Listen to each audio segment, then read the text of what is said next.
जय हिंद दोस्तों आज 11 जनवरी को भारत के दूसरे प्रधानमंत्री लाल बहादुर शास्त्री जी की पुण्यतिथि है।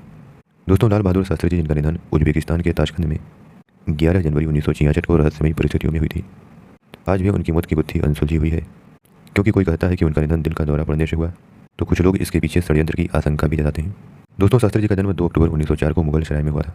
उन्होंने भारत के स्वतंत्रता संग्राम में बढ़ चढ़कर हिस्सा लिया तथा इस दौरान वे जेल भी गए। दोस्तों वर्ष 1964 में जब भारत के पहले प्रधानमंत्री पंडित जवाहरलाल नेहरू का आकस्मिक निधन हुआ, तो उसके बाद लाल बहादुर शास्त्री जी देश के दूसरे प्रधानमंत्री बने।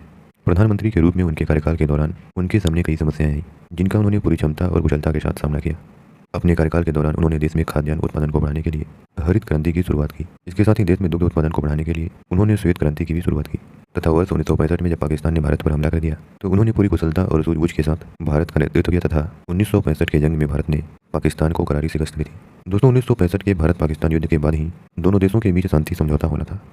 इसलिए लाल बहादुर शास्त्री जी ताशकंद गए थे, जहां उन्हें पाकिस्तान के राष्ट्रपति के साथ समझौते पर हस्ताक्षर करना था। दोस्तों 10 जनवरी 1966 को भारत और पाकिस्तान के बीच ताशकंद समझौते पर हस्ताक्षर हुआ। फिर इस समझौते के 12 घंटे बाद ही 11 जनवरी को तड़के 1:32 पर उनकी मौत हो गई।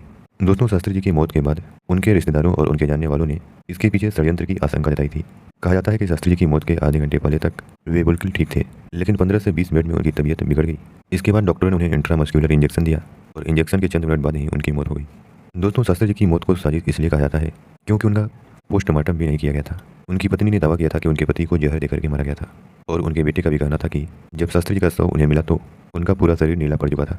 दोस्तों इसलिए कहा जाता है कि उनकी मौत की गुत्थी आज भी अनसुलझी हुई है।